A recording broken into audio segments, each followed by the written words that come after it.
ரூபாய் செலவு செய்து வீடு கட்டிவிட்டு குடியிருப்பதற்கும் மரியாதை வாடகை கொடுக்க வேண்டும் என்றால் இது எந்த விதத்தில் நியாயம் என்று நான் கேட்க கோருகிறோம். ஏன்தான் நாங்கள் சொல்லி வருகிறோம்.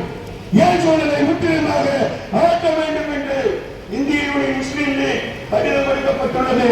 எங்களுக்கு ஏன் சூழல் தேவையில்லை, பிசிடி என்று உங்களுக்கு சொல்கிறேன், கேட்டுக்கொள்ளுங்கள். அதாவது திருப்பூர் பகுதியிலே 45ஆம் வார்டு பகுதியிலே சத்யா நகர் என்று ஒன்று புறம்போக்கு பகுதி இருக்கிறது. ஆனால் அதே சத்யா நகருக்கு ஏன் சூழல் என்று வரியை போட்டு வரி எவ்வளவு 72,000 ரூபாய் ஒரு வீட்டுக்கு கொடுக்கப்பட்டிருக்கிறது. சத்யா நகர் பகுதி ஏன் சூழல் பகுதியா?